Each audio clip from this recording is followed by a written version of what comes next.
ದೇವಿ ಕೃಪಾ ಚಾನಲ್ಗೆ ನಿಮಗೆಲ್ಲ ಸುಸ್ವಾಗತ. ನಾಳೆ ಫೆಬ್ರವರಿ 17ನೇ ತಾರೀಕು ಮಂಗಳವಾರ. ನಾಳೆಯಿಂದ 8 ರಾಶಿಯವರಿಗೆ ಸಂಪತ್ತಿನ ಮಹಾಮಳೆ, ಐಶ್ವರ್ಯ, ಜೀವನ, ಭರ್ಜರಿ, ದುಡ್ಡು ಇವೆಲ್ಲ ಚಾಮುಂಡೇಶ್ವರಿ ಕೃಪಾ ಆಶೀರ್ವಾದದಿಂದ ನಿಮಗೆ ದೊರಕಲಿದೆ. ಅದು ಯಾವ್ಯಾವ ರಾಶಿಗೆ ಅಂತ ನಾವು ನೋಡೋಣ ಬನ್ನಿ. ಅದಕ್ಕೆ ಮುಂಚೆ ದಯವಿಟ್ಟು ನನ್ನ ಚಾನಲ್ ಲೈಕ್ ಮಾಡಿ, ಶೇರ್ ಮಾಡಿ, ಹಾಗೆ ಯೂಟ್ಯೂಬಲ್ಲಿ ನೋಡ್ತಿರೋರು ಸಬ್ಸ್ಕ್ರೈಬ್ ಮಾಡ್ಕೊಳ್ಳಿ, ಫೇಸ್ಬುಕ್ಕಲ್ಲಿ ನೋಡ್ತಿರೋರು ಫಾಲೋ ಮಾಡ್ಕೊಳ್ಳಿ ಫ್ರೆಂಡ್ಸ್. ಬನ್ನಿ ನೋಡುವ. ಹೌದು, ನಾಳೆ ಫೆಬ್ರವರಿ 17ನೇ ತಾರೀಕು ಮಂಗಳವಾರ.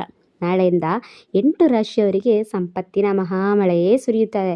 ಆ ಚಾಮುಂಡೇಶ್ವರಿ ಕೃಪಾ ಆಶೀರ್ವಾದದಿಂದ ಐಷಾರಾಮಿ ಜೀವನ ಜೊತೆಗೆ ಭರ್ಜರಿ ಪ್ರತಿಯೊಂದು ಅದೃಷ್ಟವೂ ನಿಮಗೆ ಸಿಗಲಿದೆ. ಮಾತೆ ಚಾಮುಂಡೇಶ್ವರಿ ದೇವಿಯ ಕೃಪಾ ಆಶೀರ್ವಾದ ಇವರ ಜೀವನದ ಮೇಲೆ ಇರೋದ್ರಿಂದ ಒಂದಷ್ಟು ಪಾಸಿಟಿವ್ ವೈಬ್ಸ್ಗಳು ಇವರ ಜೀವನದಲ್ಲಿ ಶುರು ಆಗಲಿದೆ ಹೇಳ್ಬೋದು. ಈ ರಾಶಿಯವರ ಜೀವನದಲ್ಲಿ ಎಲ್ಲವೂ ಕೂಡ ಒಳಿತಾಗ್ತಾ ಇದೆ, ಒಳ್ಳೇದಾಗ್ತಾ ಇದೆ ಅಂತ ಹೇಳಲಾಗಬಹುದು. ಇವರ ಕಠಿಣ ಶ್ರಮಕ್ಕೆ, ಇಷ್ಟು ಸಮಯ ಪಟ್ಟ ಶ್ರಮಕ್ಕೆ ಈಗ ಒಳ್ಳೆ ಪ್ರತಿಫಲ ಸಿಗೋದ್ರ ಜೊತೆಗೆ ಹಲವಾರು ವರ್ಷಗಳಿಂದ ಸ್ಥಗಿತಗೊಂಡ ಕೆಲಸಗಳು ಈ ಸಮಯದಲ್ಲಿ ಒಂದು ಸ್ಥಿತಿಗೆ ಬಂದು ಅದು ವೇಗವಾಗಿ ಇವರ ಕೆಲಸ ಪೂರ್ಣಗೊಳ್ಳುತ್ತೆ ಅಂತ ಹೇಳ್ಬೋದು. ಕೆಲವೊಂದಿಷ್ಟು ಅಗ್ನಿ ಪರೀಕ್ಷೆಗಳು ನಿಮ್ಮ ಜೀವನದಲ್ಲಿ ಎದುರಾಗಿದ್ದರೆ ಅವೆಲ್ಲವೂ ಕೂಡ ಈ ಕ್ಷಣದಲ್ಲಿ ದೂರವಾಗಿ ನಿಮಗೆ ನೆಮ್ಮದಿಯ ಜೀವನ ದೊರಕಲಿದೆ. ಆತ್ಮಬಲ, ಸೌಭಾಗ್ಯ, ಅಭಿವೃದ್ಧಿ ಎಲ್ಲವೂ ಕೂಡ ಹೋಗುತ್ತೆ ಒಂದೊಂದಾಗಿ. ಆತ್ಮವಿಶ್ವಾಸ, ಪ್ರತಿಷ್ಠೆ, ನಾಯಕತ್ವದಲ್ಲಿ ಹೆಚ್ಚಳವನ್ನ ಕಾಣ್ತಾ ಹೋಗ್ತೀರಾ.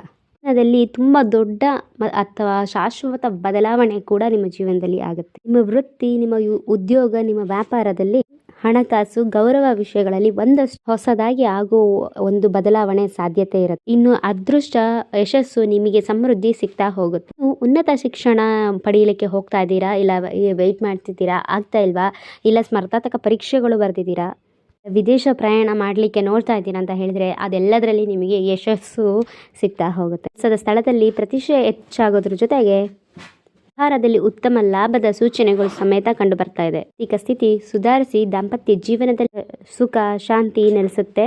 ಮಕ್ಕಳಿಂದ ಸಮೇತ ನೀವು ಶುಭ ಸುದ್ದಿಯನ್ನ ನಿರೀಕ್ಷೆ ಮಾಡಬಹುದು. ಅವಧಿಯಲ್ಲಿ ನಿಮ್ಮ ನಿರ್ಧಾರ ಮತ್ತು ಸಾಮರ್ಥ್ಯಗಳು ಹೆಚ್ಚಿಗೆ ಆಗುತ್ತೆ. ನೀವು ಮಾಡುವ ವ್ಯಾಪಾರದಲ್ಲಿ ನಿಮ್ಮ ಒಳ್ಳೆ ನಿರ್ಧಾರಗಳಿಂದ ನಿಮಗೆ ಲಾಭ ಸಿಗುತ್ತೆ. ಪಿತ್ರಾರ್ಜಿತ ಆಸ್ತಿಯಲ್ಲಿ ನಿಮಗೆ ಕೋರ್ಟ್ ಸಮಸ್ಯೆ ಏನಾದ್ರು ನಡೀತಿದ್ರೆ ಅದು ಬಗೆಹರಿಯುವ ಸಾಧ್ಯತೆ ಇದ್ದು ಮಕ್ಕಳಿಂದ ಸಂತೋಷ ಸುದ್ದಿ ಸಮೇತ ಸಿಗುತ್ತೆ. ಸಾಮಾಜಿಕ ಹಾಗೂ ಕೌಟುಂಬಿಕ ಜೀವನದಲ್ಲಿ ಕಲಾತ್ಮಕ ಬದಲಾವಣೆಗಳನ್ನ ಕಾಣ್ತೀರಿ. ಆರ್ಥಿಕ ತೊಂದರೆಗಳಿಂದ ಮುಕ್ತಿ ಸಿಗುತ್ತೆ. ಆದಾಯ ಮಾರ್ಗಗಳು ತೆರೆದುಕೊಳ್ಳುತ್ತೆ.